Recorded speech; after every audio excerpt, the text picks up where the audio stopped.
Ya, ya, yang penting suara saya terdengar dengan baik ya Pak. Ya, selamat malam saudara-saudara. Selamat berjumpa kembali dengan saya Pendeta MDM. Dan malam hari ini saya berdialog secara live dengan Mas Nandar. Karena live streaming ini tidak saya live streaming secara manual maksudnya, jadi saudara tidak bisa melihat wajah Mas Nandar seperti melihat wajah saya. Memang sebetulnya dia bisa terlihat dari laptop, tetapi ada satu kendala tentu sehingga wajahnya tidak bisa tampil. Tetapi yang jelas suaranya itu akan jelas terdengar bagi saudara-saudara sekalian. Jadi saya harap saudara jangan debat-debat sendiri di live chat. Saudara bisa menyimak dialog antara kami berdua. Jadi waktu kita mungkin ada sekitar 30 menit sampai 1 jam ke depan ya. Ya bergantung situasi, kalau lebih dari 1 jam bisa juga nanti kalau memang banyak yang harus dibicarakan. Nah, sekarang saya akan memberikan waktu kepada Mas Nandar sekitar 5 menit. Ya, sekitar 5 menit. Itu agak ribut Mas. Ya sudah Pak. Jadi saya memberikan waktu sekitar sebentar Mas, saya cek dulu sound saya ya, sebentar ya. Sebentar. Ya. Saya perlu cek juga sound saya ini yang lagi live. Sebentar. Ya, sudah jelas kayaknya. Jadi pendengar sudah jelas. Jadi silakan 5 menit Mas ya.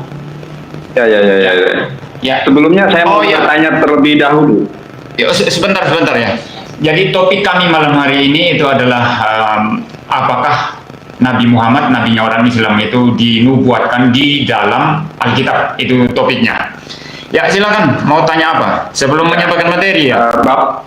Saya dengar Bapak ini kan seorang dokter teologi. Ya. Pasti Bapak dalam hal ini menguasai bahasa Ibrani. Apakah Bapak menguasai bahasa Ibrani sebagai bahasa asli dari Perjanjian Lama? Ya, itu pertanyaan yang saya kira tidak relevan ya, tidak relevan karena gini. Tidak relevan. Jadi sama juga nanti kalau saya tanya Anda ya, apakah Mas Nandar sudah menyelesaikan S1 di dalam teologi Islam, dalam ilmu agama Islam, lalu S2-nya di dalam ilmu agama Islam, lalu S3-nya ilmu agama Islam, sudah nggak begitu kan? Itu tidak relevan saya kira. Jadi saya terima Anda untuk berdebat dengan saya tanpa mempertanyakan latar belakang akademik saudara. Karena saya lihat di YouTube ya Anda sering dialog, sering debat, jadi saya tertarik begitu ya. Jadi tidak relevan ya. Terima kasih. Yang jelas saya pernah belajar secara formal. Yang jelas saya belajar secara formal teologi, bahasa Ibrani, Yunani, tetapi itu tidak relevan untuk dibicarakan di sini. Baik. Silakan. Ya. Terima kasih Bapak. Karena memang disiplin ilmu saya pun tidak di bidang teologi. Ya, Oke Bapak. Tidak masalah. Oke, akan tetapi pertanyaan ini berkorelasi dengan tema yang akan kita bahas tentang nubuatan Nabi Muhammad SAW. Ya, baik Bapak, saya akan tekan bahwa menurut Al-Quran surat Al-Baqarah ayat 146, firman Tuhan katakan, a'udzubillahi minasyaitonirrajim, alladzina atainahumul kitaba ya'rifunahu kama ya'rifuna abna'ahum. Orang-orang yang telah diberikan Alkitab, mereka mengenali Nabi Muhammad SAW sebagaimana mereka mengenali anak-anak mereka sendiri. Tentu ini adalah pengenalan yang sangat intens ya. Orang tua mengenali anak-anaknya adalah pengenalan yang sungguh sangat dekat. Nah, inilah yang mendasari saya, inilah yang melatar belakangi saya selama belasan tahun saya hidup dan berkehidupan dengan Alkitab Bapak sejak kelas 1 SMP. SMP itu kan masih polos-polosnya, harusnya saya sudah menjadi Kristen, akan tetapi saya lebih Kristen daripada orang Kristen, kata Jakit Naik. Ya, silakan.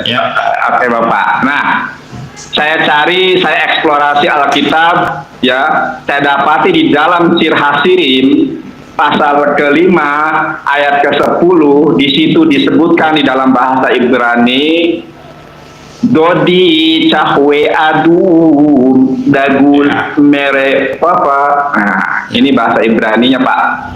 Sirah Sirim pasal 5 ayat ke-10. Kalau saya lihat komparasikan dengan Alkitab berbahasa Arab versi pendek, Habibi Abiyadu Ahmaru Mu'lamu Baina Robuah. Kalau di dalam terjemahan LAI ya, kekasihku kulitnya putih bersih kemerah-merahan mencolok di antara selak seorang, 10.000 orang.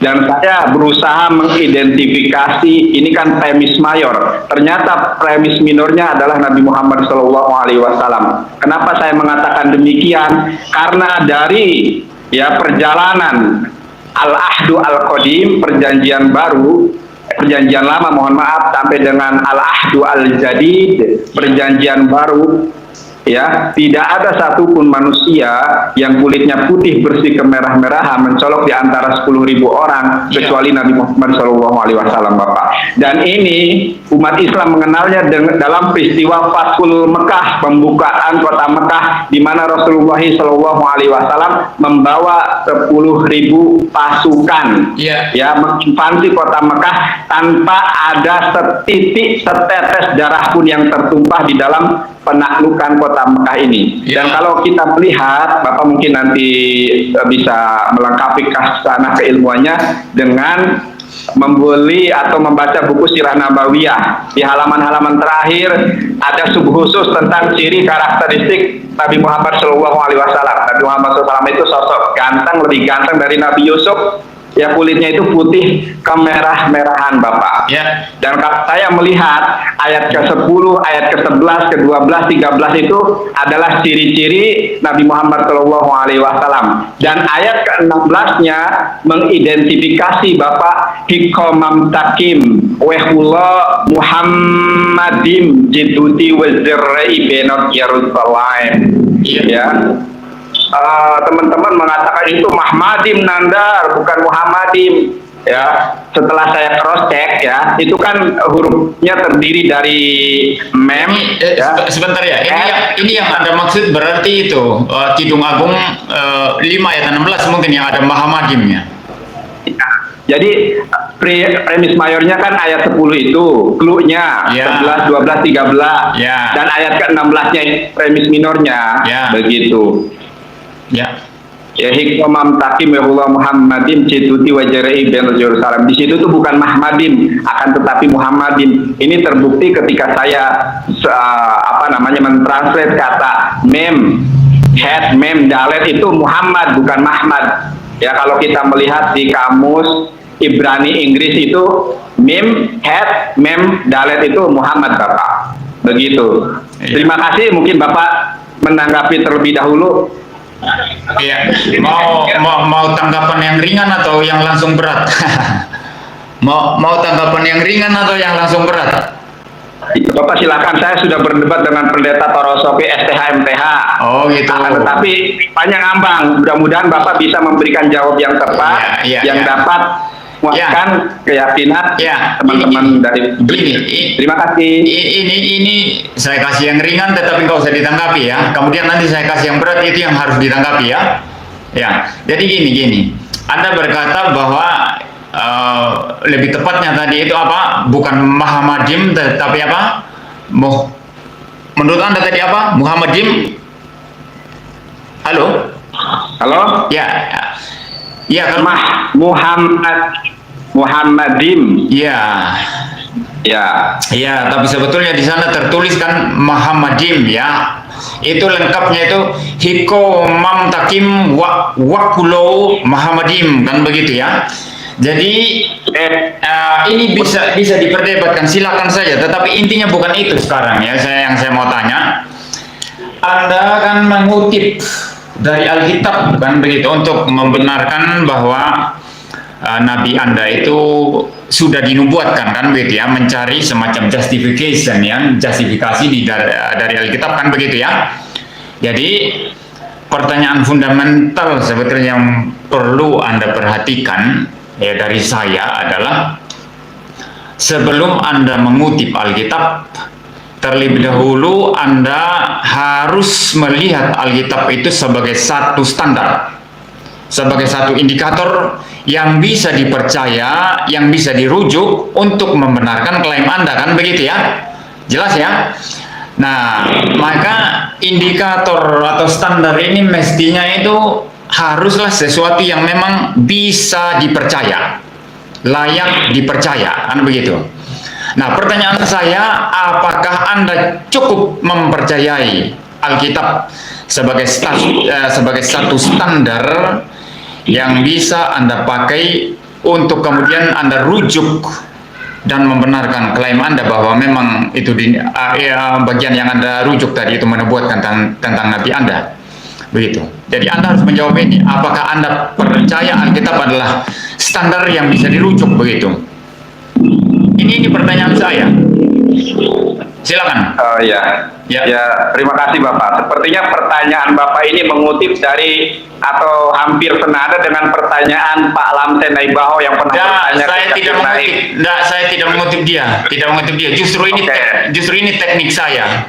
Saya ini saya kasih informasi sedikit ya. Mungkin Anda akan berhadapan dan kaget dengan saya hari ini karena tidak akan berhadapan dengan argumentasi-argumentasi yang mungkin saudara sedang dengar di luar, ya, adu bukti, adu data. Saya justru mempertanyakan standar Anda, ya. Jadi metode saya namanya metode Van Dilian. Presupposisi Van Dilian itu yang saya akan terus gali dari Anda. Nah, kalau memang Anda bisa mempertahankan klaim-klaim Anda dengan satu standar indikator yang memang layak dipercaya, itu saya akan menerima klaim Anda. Tetapi kalau tidak bisa dipertahankan, maka saudara saya ajak melihat bagaimana pemahaman saya terhadap Alkitab yang saya punya. Nah, itu jadinya nanti begitu ya. Jadi silakan. Jadi saya tidak mengutip siapa-siapa. Anda silakan saja sekarang menjawab saya. Apakah Anda percaya kepada Alkitab sebagai satu standar yang Anda bisa rujuk untuk membenarkan klaim Anda terhadap Nabi Anda begitu? Ya, silakan. Ya, terima kasih Bapak. Di awal sudah saya sampaikan, ya, surat Al-Baqarah ayat 146, di mana di situ katakan alladzina atainahumul kitaba ya'rifunahu kama ya'rifuna abna'ahum. Orang-orang yang telah diberikan Alkitab, mereka mengenali, ya, Nabi Muhammad SAW sebagaimana mereka mengenali anak-anak mereka sendiri. Ya, kalau begitu. Bahkan sebentar ini waktu saya untuk menjawab pertanyaan Bapak ya. Ya, silakan. Ya, bahkan di dalam surat Al-A'raf itu yajidunahu maktuban fit Taurat wal Injil. Ya, nama Nabi Muhammad SAW itu tertulis di dalam Taurat dan Injil. Inilah yang melatar belakangi saya mengeksplorasi Alkitab. Kalau Bapak bertanya apakah Anda percaya Alkitab, saya percaya dengan Al-Quran saya. Saya percaya dengan firman Tuhan di dalam Al-Quran yang menyatakan bahwa Nabi Muhammad SAW tertulis termaktub di dalam Alkitab. Dan orang-orang Yahudi dan Nasrani mengenali Nabi Muhammad SAW sebagaimana mereka mengenali anak-anak mereka sendiri. Oleh karenanya di awal tadi saya mengatakan Bapak bisa menguasai bahasa Ibrani. Nah, ini berkorelasi untuk kita mengulik, menggali bahasa asli Alkitab yang dimana di situ disebutkan ikromam takim yahullah Muhammadin jetuti wacerai ibenot Yerusalem. Saya sudah jelas. Jadi pertanyaan saya belum terjawab. Pertanyaan saya adalah karena Anda merujuk di Al-Quran Anda kan, di Al-Quran Anda membenarkan bahwa di Alkitab pun itu berbicara tentang Nabi Muhammad kan begitu. Maka pertanyaan saya, apakah Anda percaya kepada Alkitab? Itu penting sekali kan. Anda kan merujuk di Alkitab begitu. Jadi apakah Anda percaya dengan Alkitab yang Anda rujuk begitu? Ayo. Halo. Halo?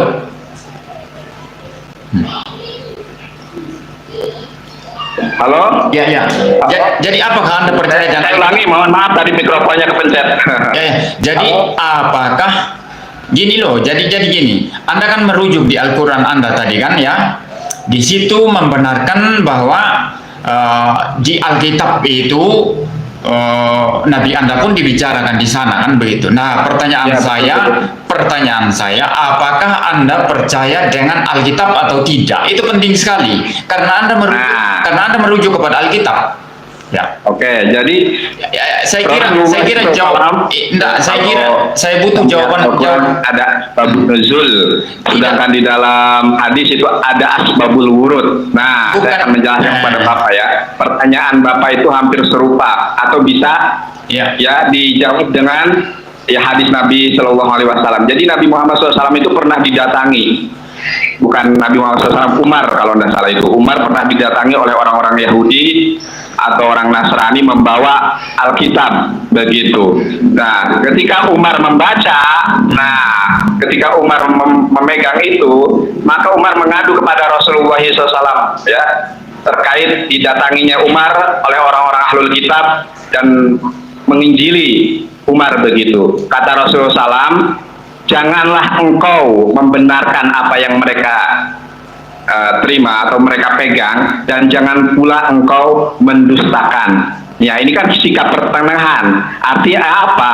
Di dalam surat Al-Baqarah ayat ke-79, fawailul lilladzina yaktubuna al-kitaba bi'aidihim tsumma yaquluna hada min indillah. Ya, kecelakaan besarlah bagi orang-orang yang telah menulis Alkitab dengan tangan mereka sendiri, lalu mereka mengatakan ini dari Allah. Ya sudah, sudah. Halo. Bahwa itu memang sudah dipalsu. Akan tetapi ada ayat yang memang masih terjaga begitu. Mungkin salah satu antaranya adalah sekarang buatan Nabi Muhammad SAW di dalam Alkitab. Begitu Bapak. Sekarang itu jawaban saya. Ini jadi gini ya. Anda merujuk Alkitab merujuk kepada Alkitab, ternyata tidak berani dengan 100% dengan yakin mengatakan itu adalah standar, itu adalah firman Tuhan standar, indikator yang bisa saya rujukan. Anda tidak berani itu. Sebetulnya di sini Anda sudah lemah ya. Anda merujuk kepada sesuatu yang Anda tidak sungguh-sungguh yakin apa itu benar, dan terbukti tadi di bagian akhir Anda berkata ada yang palsu, ada yang benar, dan yang Anda bilang yang masih dipelihara itu adalah bagian yang menubuatkan tentang Nabi Muhammad itu masih asli. Anda bilang begitu ya.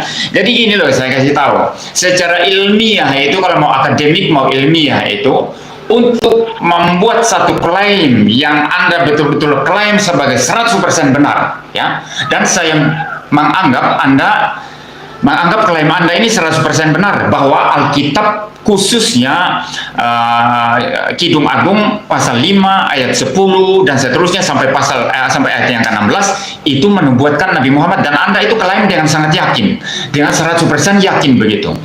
Nah, untuk klaim yang Anda buat 100% yakin, Anda mesti berdiri di atas satu standar yang Anda juga harus yakin itu 100% benar. Kalau tidak, Anda membuat satu klaim yang pasti di satu sisi, tapi dengan menggunakan standar yang goyang di satu sisi. Ini kelemahan Anda. Secara ilmiah ini tidak bisa dipertanggungjawabkan. Yuk silakan bicara dengan ahli-ahli ya, profesor, orang akademik akan ditertawakan. Kalau standarmu masih yang ragu-ragukan, sebagian asli, sebagian palsu, lalu kemudian dia begitu berani mengatakan mengenai ini saya yakin 100% bahwa Nabi saya dinubuatkan dalam Alkitab, sedangkan Alkitab sendiri Anda anggap ada palsu, ada benar, kan begitu. Jadi tidak bisa ya, Anda akan ditertawakan secara ilmiah, secara akademik begitu ya. Ini yang pertama. Yang kedua, yang Anda harus sekarang pikirkan. Anda tadi berkata sebagian palsu sudah dipalsukan, sebagian itu benar, kan begitu. Sekarang kalau saya menantang Anda, misalnya ya, kalau saya menantang Anda untuk menunjukkan kepada saya mana yang asli, bagian Alkitab yang asli, mana bagian Alkitab yang palsu, itu ada suara-suara Mas Nandar, ada suara-suara itu. Ya, sudah. Ya, tolong ditenangkan dulu ya, Mas. Santai aja, Mas. Ya, santai aja. Jadi gini. Jadi sangat santai, Pak. Gini. Jadi ini yang kedua ya. Jadi Anda berkata sebagian asli, sebagian palsu. Kalau saya misalnya sekarang ini saya menantang Anda ya, untuk menunjukkan, mendata secara utuh dan lengkap mana Alkitab yang asli, bagian Alkitab yang asli, mana teks yang palsu, Anda akan keteteran luar biasa. Ini yang pertama, akan keteteran luar biasa. ya. Itu katakanlah orang-orang apologet atau ahli-ahli kitab, katakanlah Muhammad Ali, Menahem Ali, ya, Ustadz Menahem Ali, yang paham Ibrani, ya, paham Yunani, begitu kan, paham bahasa Arab, gitu kan. Dia akan kata heran kalau saya tantang, coba tunjukkan yang asli. Ini baru-baru saya coba suruh tunjukkan mana yang asli, mana yang palsu. Yang kedua, saya akan tanya lagi, indikatormu, ya, standarmu untuk menyatakan ini asli, ini palsu apa? Halo? Ya, jadi standarmu, indikatormu, sebentar dulu. Standarmu mengatakan ini asli, ini palsu, itu apa, kan begitu? Nah, sekarang apa, kan begitu? Nah, coba sekarang yang pertama tadi Anda tidak bisa jawab itu. Kalau paksa diri jawab itu Anda lemah sekali. Saya kira Anda mesti abaikan itu yang saya katakan tadi yang pertama, ya. Anda mengklaim bahwa Nabi Anda itu dibuatkan di dalam Alkitab.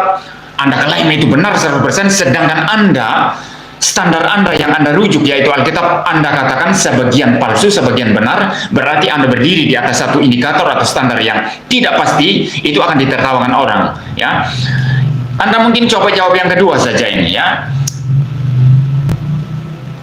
Tantangan saya tadi tidak usahlah repot Anda nanti kalau saya suruh tunjuk mana yang asli, mana yang palsu. Ini saja indikator Anda, standar apa untuk mengatakan bagian misalnya yang menubuatkan Muhammad itu asli, lalu yang lain itu palsu, apa coba? Ini yang saya mau tanya sekarang. Indikator Anda, standar Anda.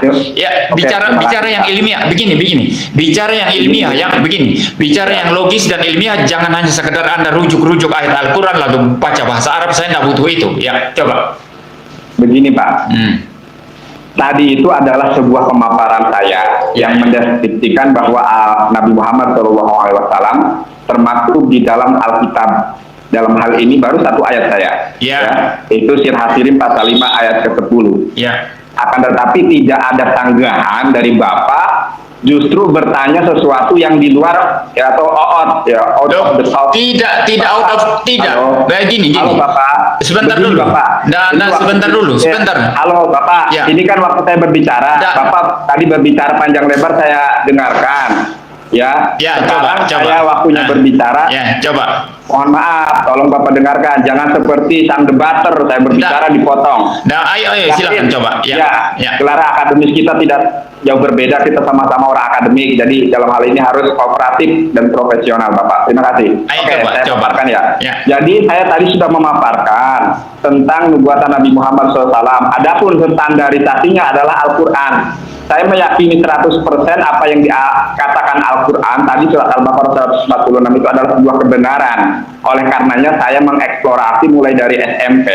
Kalau Bapak nanti mau membahas tentang kepalsuan, ya, Alkitab, kita bahas dengan tema khusus, yaitu membahas betulkah Alkitab firman Tuhan atau betulkah Al-Quran adalah firman Tuhan. Dari kedua kitab ini manakah yang firman Tuhan? Mungkin dengan tema seperti itu baru cocok. Ini membahas tentang nubuatan Nabi Muhammad SAW. Akan tetapi Bapak memaksa saya justru membahas sesuatu yang di luar topik. Ini kan enggak ini. Oleh karenanya saya di awal tadi bertanya, Bapak bisa bahasa Ibrani enggak? Bisa bahasa Yunani enggak? Kenapa? Karena yang kita ulik ini kan bahasa, ya, stilistik, ilmu tentang bahasa, begitu. Karena saya yakin Bapak mengetahui bahwa bahasa Ibrani dengan bahasa Arab itu kan terumpun, begitu.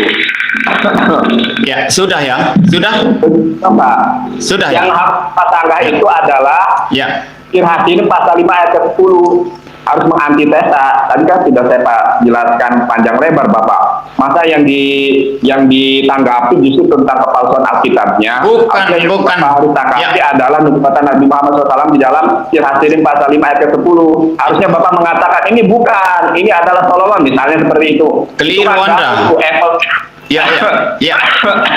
Sudah, ya. Jadi gini. Anda keliru, salah Anda. Anda membuat klaim itu harus ada standarnya, harus ada indikatornya. Anda klaim Nabi saya Muhammad dinubuatkan di dalam Alkitab. Itu klaim itu harus berdiri di satu standar. Kalau Anda buat klaim kosong yang tidak ada standarnya, untuk apa saya dengarkan, kan begitu. Jadi saya mempertanyakan standar Anda. Kalau Anda membuat satu klaim bahwa Nabi Anda itu dinubuatkan di dalam Alkitab, maka itu artinya Anda percaya Alkitab, kan begitu? Itu yang saya tanya. Maka saya tanya, apa Anda percaya Alkitab? Tidak. Kalau Anda merujuk kepada Alkitab, berarti Anda harus percaya kepada Alkitab lebih dahulu. Kalau Anda mengatakan Alkitab itu palsu, lalu Anda tetap rujuk Alkitab, maka rujukan Anda adalah rujukan palsu, dan klaim Anda klaim yang berdiri di atas kepalsuan, kan begitu? Logikanya begitu. Ini bukan out of context. Jangan Anda bilang out of context. Saya justru mempertanyakan klaim Anda, klaim kosong. Anda mengatakan Alkitab sebagian palsu, sebagian benar. Kalau sebagian palsu, sebagian benar, berarti Alkitab yang Anda rujuk ini tidak dapat dipercaya. Itu dari sisi Anda, perspektif Anda. Tidak bisa dipercaya. Mana yang palsu, mana yang benar, tidak bisa dipercaya. Tapi Anda rujuk bahwa Nabi Anda dinubuatkan di dalam Alkitab yang Anda sendiri tidak percaya. Ini klaim palsu, klaim kosong kalau begitu. Begini loh, saya beritahu Anda ya. Ya, halo, masih dengar saya? Ya, halo. Ya, Saya dengar dengan baik. Ya, begini ya. Nah, begini loh, saya kasih ilustrasi sederhana sekarang untuk menggambarkan. Kalau saya berkata bahwa saya percaya kepada Mas Nandar, ya, saya percaya kepada dia adalah orang baik, dia adalah orang yang lurus, dia adalah orang yang tidak jujur, begitu ya. Saya percaya. Tapi di sisi lain saya berkata, Mas Nandar itu ya kadang bisa dipercaya, kadang tidak bisa dipercaya, begitu. Ini berkontradiksi seperti itu. Nah, Anda ini dan para ustadz kristolog itu kan itu sudah umum mengatakan, bahkan Zakir Naik sendiri ya yang suka kutip-kutip Alkitab itu, dia berkata ya Alkitab itu penuh dengan kepalsuan katanya. Dia pernah bahas tentang kitab Kejadian dan saya sudah sudah memberikan tanggapan di dalam satu video ya, penuh dengan kepalsuan, itu bertentangan dengan sains dan ilmu pengetahuan katanya begitu kan. Tetapi sementara dia berkata Alkitab itu palsu, dia merujuk kepada Alkitab, selalu merujuk kepada Alkitab kalau menyerang iman Kristen. Nah, ini standar apa? Ini berkontradiksi. Jadi kalau kita tidak mempercayai sesuatu ya, kalau Anda tidak mempercayai sesuatu, Anda tidak bisa merujuk kepada sesuatu itu untuk mendukung atau membenarkan klaim Anda. Apalagi klaim itu dibuat atau diyakini secara 100%, kan begitu. Sama seperti saya ya. Kalau saya berkata ya, ini saya kasih contoh Anda sekarang. Kalau saya berkata ya, tetapi saya tidak pernah singgung-singgung kitab Anda. Itu tidak urusan saya singgung kitab Anda. Tapi seandainya ya, ini saya bilang seandainya. Saya berkata, kitab Anda itu palsu. Kitab Anda itu tidak benar begitu. Tetapi kemudian ketika membicarakan tentang Yesus Kristus ya, saya kemudian merujuk kepada kitab Anda yang tadinya saya bilang palsu. Saya mulai merujuk. Nah, lihat di kitab Anda kan ada Yesus di sana. Ada Miriam di sana yang melahirkan ya Isa begitu ya. Lalu saya rujuk-rujuk, tapi di sisi lain saya berkata kitab Anda palsu. Itu saya ngawur. Tidak bisa saya rujuk kitab Anda kalau saya bicara kitab Anda itu palsu. Nah, Anda itu kan berkata kitab itu palsu. Jadi itu yang saya, jadi ini bukan out of context, tapi betul-betul relevan dan konteks yang kita bicarakan. Dan ini yang Anda nggak pernah dengar di luar sana kan langsung debat ayat-ayat begitu kan. Tapi tidak pernah mempertanyakan fondasi di mana kita berdiri. Yang saya tanyakan sekarang fondasi Anda, fondasi argumentasi Anda.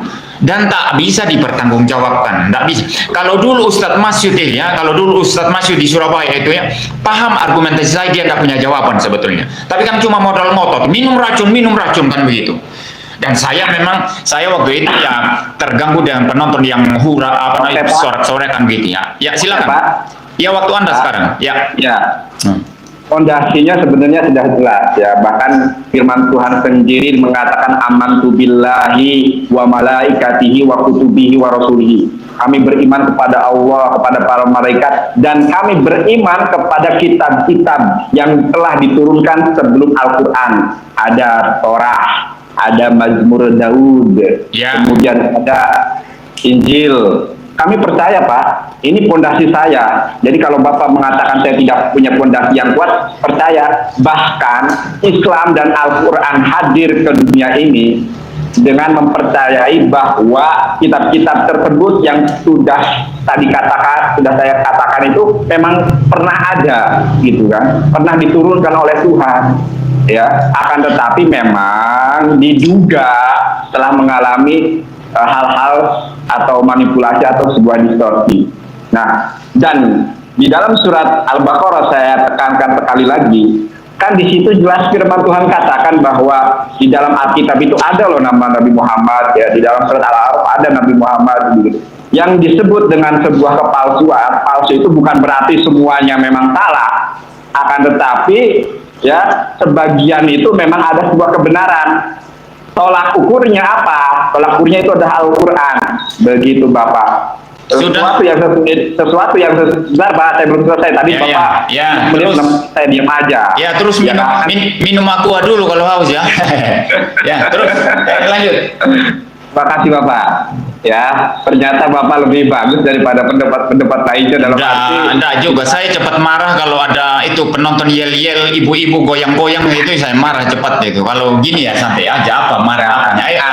Itu Pak, karena nanti kita akan membahas tentang pembahasan lanjutan ya. Tentang mana yang dapat saya, apakah Al-Quran atau Alkitab. Sudah selesai? Ya lo belum. Ya lanjut. Silakan. Ya. Jadi landasan atau fondasi saya itu sudah kuat ya Bapak, bahwa tadi Al-Quran katakan ada nama Nabi Muhammad di dalam Alkitab. Orang-orang ahlul kitab mengenali Nabi Muhammad SAW. Yang harusnya kita eksplorasi lebih jauh adalah benar tidak sih? Harusnya Bapak mengantitesa, bukan malah bertanya kepada sesuatu yang bukan substansi. Di sini loh Pak. Substansi, enggak substansi, keliru Anda. Saya sudah bantah tadi. Substansi yang saya tanyakan. Ini juga Anda masih salah kaprah. Lanjut dulu. Nanti saya akan kasih respons. Lanjut. Yang saya inginkan adalah Bapak merespon, harusnya Bapak mengantitesa tentang Sirah Hasirin pasal 5 ayat ke-10, itu kan premis mayor, premis minornya adalah Sirah Hasirin pasal 5 ayat ke-16. Ini baru membahas Sirah Hasirin, belum saya membahas Isaiyah perjanjian baru bagaimana Bapak. Tapi saya patut mengapresiasi dengan teknis debat yang sederhana seperti ini. Saya harap Pak Deki Gadas mengikuti bukan sederhana. Ini bukan teknik sederhana. Bukan teknik sederhana ini. Justru saya mempertanyakan fondasi Anda. Jadi saya jawab sekarang ya. Ya. Langsung ke 5 ya. Pasal 5 ayat 10 aja Pak, jangan tidak. Oh, keliru. Anda masih belum paham. Nggak bisa. Mesti jelas. Jadi gini, ya ini saya jawab sekarang. Yang Anda maksud dan fondasi tadi itu keliru. Kalau fondasi Anda Al-Quran, bukan itu yang saya maksud. Anda keliru tadi memahami argumentasi. Maka dengar baik-baik dulu ya. Coba didengar baik-baik ya. Kalau ada gua minum dulu biar lebih cerah otaknya, begitu ya. Jadi gini loh, saya tidak sedang mempermasalahkan tadi fondasi Anda yang adalah Al-Quran, bukan itu. Saya tahu Anda orang Islam, pasti fondasi Anda orang Al-Quran. Sama seperti saya orang Kristen, fondasi saya itu Alkitab kan begitu. Yang justru saya pertanyakan bukan itu, tetapi Anda kan merujuk Alkitab. Waktu Anda merujuk kepada Alkitab, Anda sedang menjadikan Alkitab sebagai fondasi Anda. Ini yang saya maksud. Anda mesti paham ini sekarang, ya. Waktu Anda merujuk Alkitab, ketika Anda berkata bahwa Nabi saya jelas dinubuatkan di dalam Kidung Agung 5 ayat 10 ayat 16 kan begitu kan. Ada istilah hodi di sana yaitu beloved ya. Itu di situ kan ada begitu, kekasih begitu ya. Jadi itu membicarakan tentang Nabi saya kan begitu. Anda merujuk kepada Alkitab. Nah, fondasi itu yang saya mau tanyakan. Ketika Anda merujuk kepada Alkitab, Anda berarti sedang menjadikan Alkitab sebagai fondasi rujukan Anda. Tetapi Alkitab yang Anda jadikan fondasi rujukan ini, Anda katakan palsu. Ini jadi problem. Saya tidak permasalahkan Al-Quran Anda. Ini yang jadi problem. Di sini Anda tidak bisa jawab. Makanya saya bilang tadi, silakan tanya profesor, orang ilmiah, orang akademik ya. Lalu Anda membuat klaim, ini saya 100% benar. Tetapi merujuk kepada sesuatu hal yang Anda anggap sendiri itu palsu. Ditertawakan kamu, ditertawakan, betul, ditertawakan. Mirip saya ya. Saya misalnya berdiri di sini kan, ya duduk di sini di kursi inilah ya saya duduk, saya goyang-goyang di sini, lalu saya berkata, kursi ini begitu apa namanya, saya keliru ya, saya goyang-goyang, saya apa namanya, gerak-gerak di sini kan, sambil saya berkata, kursi ini ternyata tidak kuat ya, kursi ini ternyata rapuh. Saya omong kosong di sini, saya goyang-goyang sementara mengatakan kursi ini rapuh. Begitu kan, itu model Anda kan begitu, dan Ustadz UT itu kan begitu. Jadi mengatakan Alkitab palsu, tapi merujuk kepada Alkitab, maka itu yang saya katakan ya, fondasi Anda itu nggak beres ya. Jadi Anda mengatakan, ya tenangkan dulu lah itu yang ribut-ribut ya. Jadi Anda mengatakan Alkitab palsu, tetapi Anda rujuk sebagai fondasi untuk membenarkan klaim bahwa Muhammad dinubuatkan di situ. Ini problem besar. Coba tanyalah orang-orang akademik, problem besar itu. Secara epistemologi Anda bagaimana bisa bertanggung jawab tentang itu? Ya. Jadi saya, ya sudah jelas enggak? Jelas enggak? Ya sudah. Ya. Sudah. Giliran saya Pak ya. Iya. Iya. Jadi agak susah saya kalau. Iya memang susah ya, ini betul Anda ngakui sekarang memang susah. Ya, belum ya. Jangan dipotong dulu Bapak. Iya, dipotong dulu. Iya. Iya, saya susah kalau menghadapi Pak Gembala, ya bukan hanya Bapak sebenarnya, pendeta Toroso STHMTH, ya Magister Teologi, tapi tidak bisa bahasa Ibrani, tidak bisa bahasa Yunani, salam terjemah gitu. Kan itu jadi jargon saya Pak. Sebenarnya kenapa lari ke pembahasan tentang fondasi, tentang inilah percaya atau Alkitab? Karena Anda merujuk. Karena ya. Belum Pak, saya lagi berbicara tadi Bapak berbicara panjang lebar, saya kooperatif, saya diam, saya dengarkan dengan baik, tidak memotong pembicaraan Bapak. Ya, jadi bukan hanya Bapak, saya bahkan pernah secara intens ya berdiskusi santun waktu itu lewat video WhatsApp ya, dulu belum ada Skype gitu, saya belum paham.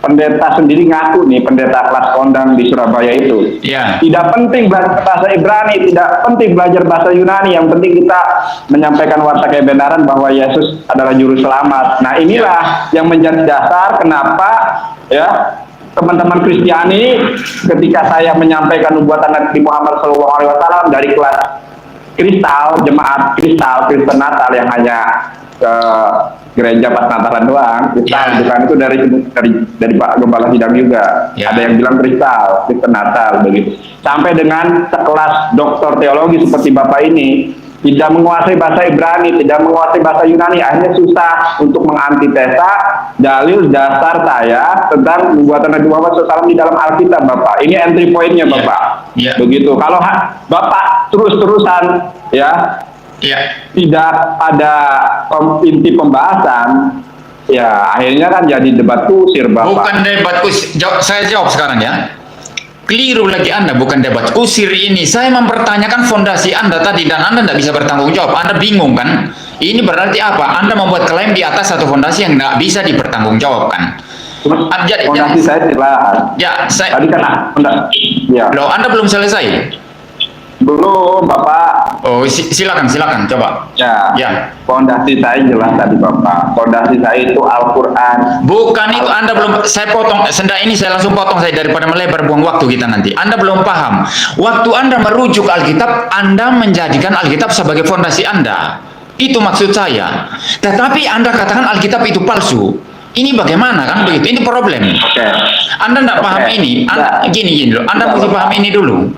Ya. Udah Pak, udah kan Bapak. Nah, ya lanjut coba. Saya memakai dasar Alkitab karena kitab saya, Tuhan saya menyatakan bahwa di dalam Alkitab itu terdapat nama Nabi Muhammad SAW, baik secara eksplisit maupun implisit, ya. Begitu Bapak. Oleh karenanya saya mengutip Tirhasirim pasal 5 ayat ke-10, 11, 12, 13 dan ayat ke-16 mengidentifikasi clue-clue yang telah saya sebutkan tadi, ayat 10, 11, 12, 13 begitu. Ya. Jadi itu sebenarnya sudah dasarnya sudah jelas, ya kan? Iya. Ini adalah sebuah pembuktian, Bapak, pembuktian sebagai alat bukti loh ya. Alat bukti yang saya itu ada dua. Sedangkan saya itu bisa memberikan alat bukti lain di dalam Alkitab bahwa Nabi Muhammad SAW itu memang benar dibuatkan di dalam Alkitab.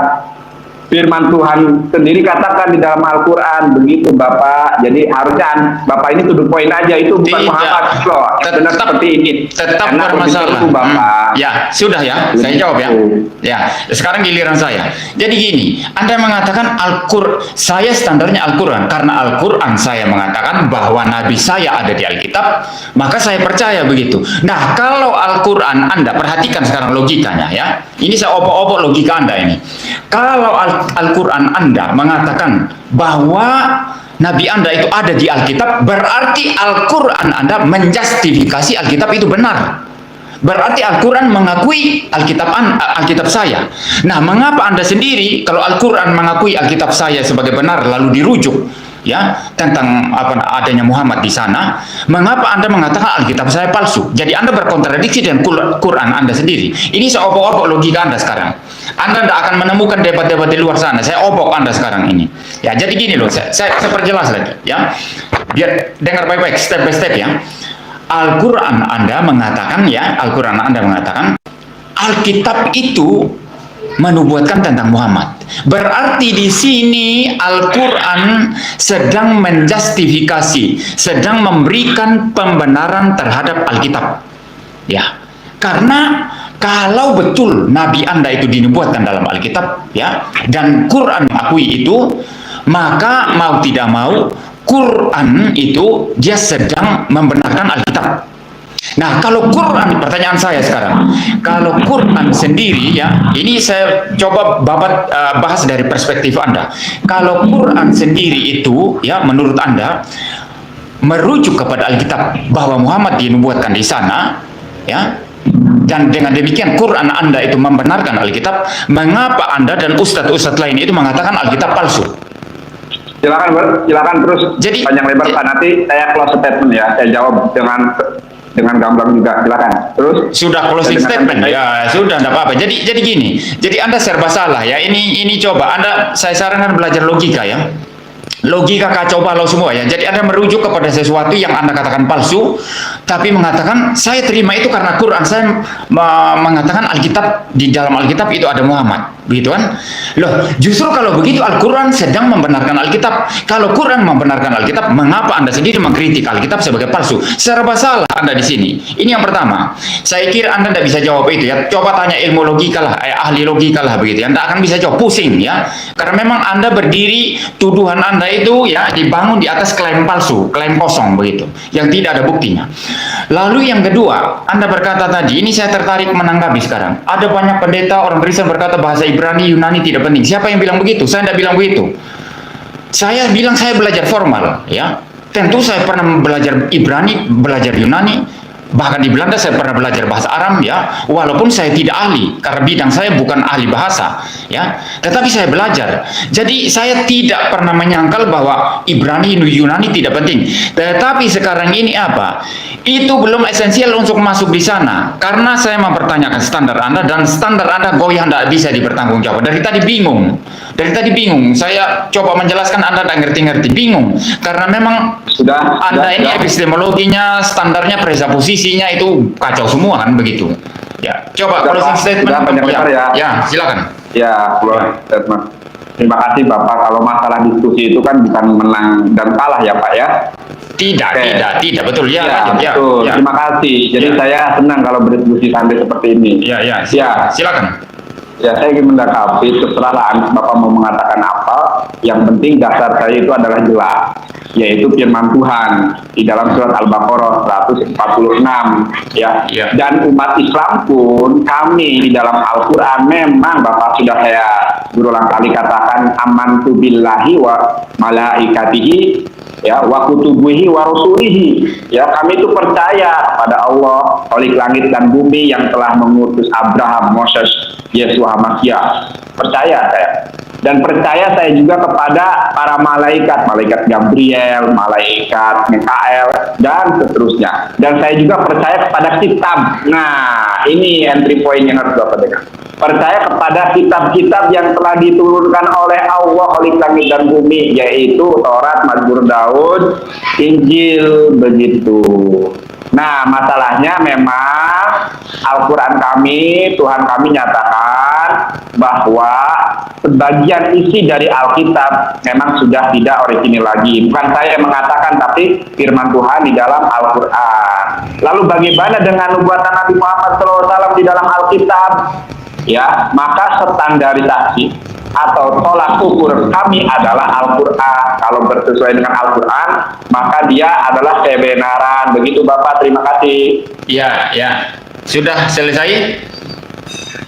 Sudah selesai Bapak, nanti kita lanjutkan ya Pak. Ini seru nih. Ya, Saya senang ya. kalau berdiskusi Ya. tidak ayel-ayelan begini ya.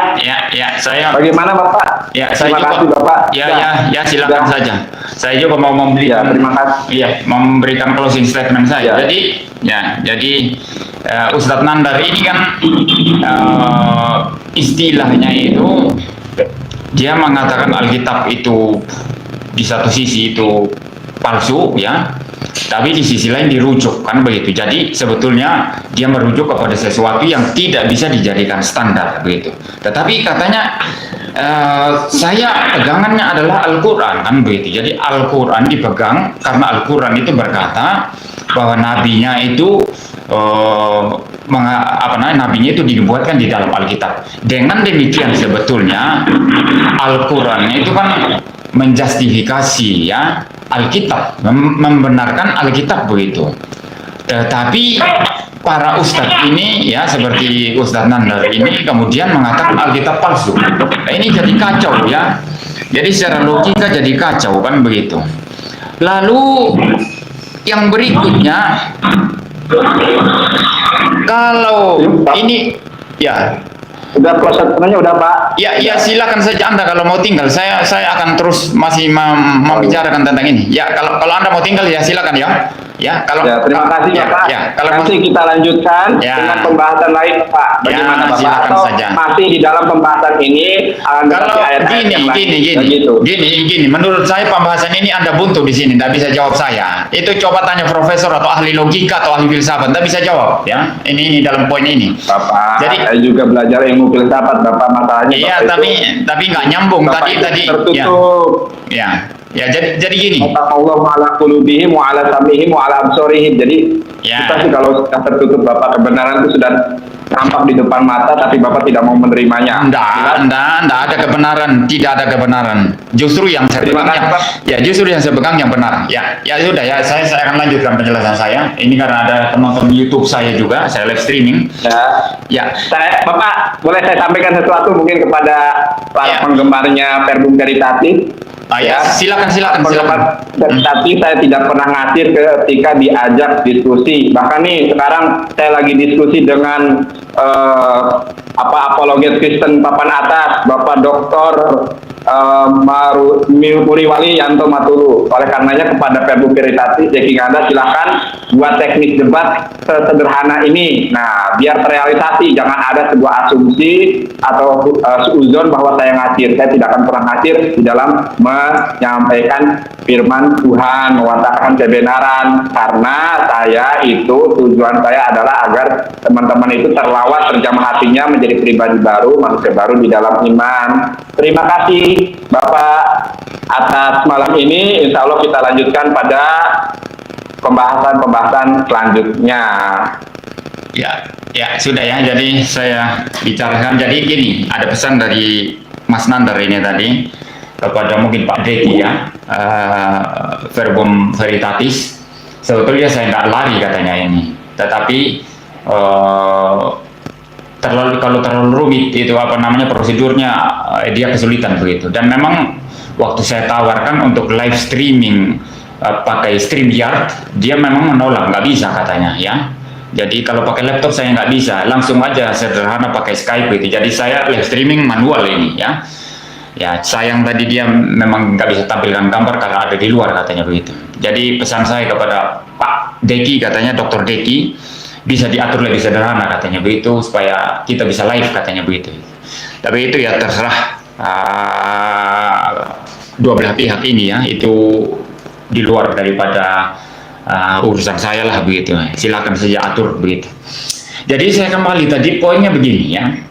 Jadi bukan hanya Ustadz Nandar ini, tetapi semua Ustadz lain, Masud ya, kemudian siapa namanya itu Menahem Ali, Subandi Sukoco ya, bahkan itu Ustadz luar negeri kayak Zakir Naik, mereka semua rajin sekali kutip Alkitab kan begitu, rajin kutip Alkitab. Kalau rajin mengutip Alkitab kan mestinya itu secara tidak langsung ya, langsung atau tidak langsung harus didasari oleh satu ya keyakinan bahwa Alkitab itu layak untuk dikutip, layak untuk jadi referensi begitu. Tetapi di sisi lain mereka berkata palsu. Ini jadi problem. Ini secara epistemologi ini problem ya. Lalu itu yang pertama, ini Nandar nggak bisa jawab tadi ya. Dia muter-muter nggak bisa jawab ya. Lalu yang kedua ya, yang kedua itu tadi masalah Alkitab itu sebagian palsu, sebagian masih asli. Kalau saya misalnya menantang, tunjukkan sekarang, beberkan ya secara utuh dari Kejadian sampai Wahyu, mana bagian yang asli, mana bagian yang palsu. Keteteran loh, kedodoran loh, siapa yang berani? Coba tunjukkan, begitu kan? Itu aja sudah rumit ya. Yang kedua, kalaupun mereka paksa diri untuk memilah-milah mana yang asli, mana yang palsu, saya akan bertanya lagi ya, indikatormu apa? Standarmu apa? Kan begitu. Kalau dibilang kitab saya, Al-Quran jadi standar, mesti tunjukkan referensi yang jelas. Di manakah di dalam Al-Quran yang mengatakan bahwa Kejadian pasal ini itu palsu, Kejadian pasal ini itu asli, Matius pasal ini itu asli, Lukas pasal ini itu palsu. Mesti ada referensi yang jelas baru kita bisa ini. Tetapi masih ada pertanyaan saudara. Jadi ini you mau lawan apologetik presupposisi, tidak bisa loh ya, tidak bisa. Saya mesti tanya lagi, siapa yang mengangkat kitab Anda menjadi indikator? Ini pertanyaan penting lagi. Siapa yang menjadikan kitab Anda itu menjadi indikator untuk menghakimi Alkitab, untuk menunjukkan mana yang benar, mana yang salah, mana yang asli, mana yang palsu dari Alkitab? Rumit saudara, rumit loh, tidak gampang ya. Jadi saya obok-obok ini tidak bisa, dia tidak bisa jawab, ya, tidak bisa jawab. Makanya saya bilang di dalam satu debat yang fair ya, yang betul-betul berlangsung secara ilmiah dan akademik itu, Ustadz mana yang bisa lawan argumentasi saya? Coba Ustadz mana yang bisa lawan? Ini saya sudah pernah memberikan tantangan kepada Zakir Naik. Saya siap debat dalam bahasa Inggris, ya. Zakir Naik kan begitu. Coba saja, mana bisa? Jadi ini baru pembukaan, belum. Pokoknya gini, Van Dilian, apologetika Van Dilian ini setiap pernyataan lawan, ini baru satu aspek tadi lo ya, karena tidak maju-majuan. Setiap pernyataan lawan itu ya, yang melawan kebenaran Alkitab itu ada kepalsuan-kepalsuan di dalamnya yang bisa direduksi ad absurdum, yang bisa direduksi menjadi meaningless, menjadi nothing ya. Itu namanya memustahilkan pandangan lawan yang melawan kebenaran Alkitab begitu. Semua ada jalan masuk untuk reduksi. Sayang di Indonesia ini kan saya tidak punya itu kan, tidak punya orang-orang yang mau secara filosofis berdebat kan, maunya langsung perang bukti-bukti kan begitu, data-datamu mana, ayat-ayatmu mana, bahasa aslinya mana kan begitu. Maunya orang-orang Indonesia kan begitu. Coba ada misalnya Ustadz yang betul-betul mempertanyakan Alkitab, mempertanyakan keilahian Kristus, mempertanyakan iman Kristen ya, menggunakan argumentasi filosofis ya, bukan perang bukti dan data. Kalau saya tak babat habis ya, semua saya akan tunjukkan klaim-klaim palsu, klaim-klaim bohong begitu kan ya, serang kepada Alkitab tapi bolong-bolong kan begitu. Nah ini malam ini saya memberikan bukti ya, saya malam ini memberikan bukti ya.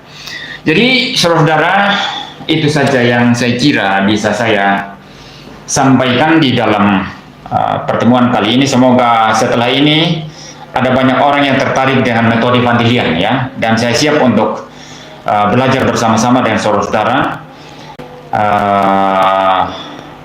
sehingga kita bisa maju bersama-sama di dalam melayani Tuhan ya, di dalam membela iman Kristen kita, di dalam memberitakan Injil, di dalam mengajarkan kebenaran ya. Mungkin saya baca 1-2 komentar di sini.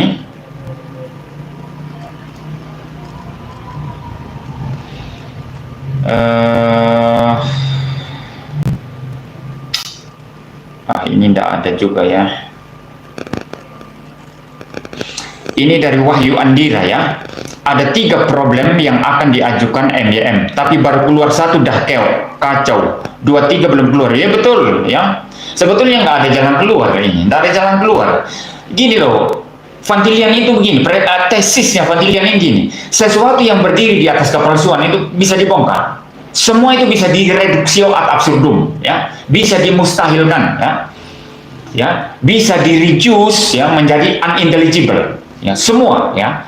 Nah, kalau diskusinya lebih formal dan jalannya baik sebetulnya, setelah dia saya reduksi ad absurdum, ya, sudah tidak bisa bertanggung jawab, saya akan bawa dia ke posisi saya. Saya akan menjelaskan rasionalitas dan inteligibilitas daripada iman Kristen, daripada ajaran Alkitab. Mestinya begitu. Ini teknik Van Tillian ya. Jadi teknik pertama, berdiri di posisi dia, mengikuti jalan pikirnya, ya, jalan berpikirnya, lalu menunjukkan kepalsuannya, direduksio ad absurdum. Lalu kemudian setelah itu kalau dia paham ya bahwa ternyata dia tidak bisa bertahan, saya bawa ke posisi saya, ke presa posisi saya atau kepada posisi saya. Lalu saya menjelaskan bagaimana meaninglessnya ya, bagaimana bukan meaningless ya, meaningfulnya ya, bagaimana berartinya, bagaimana rasionalnya, bagaimana intelligible-nya, dapat dipahaminya iman Kristen, bagaimana dapat dipertanggungjawabkannya iman Kristen.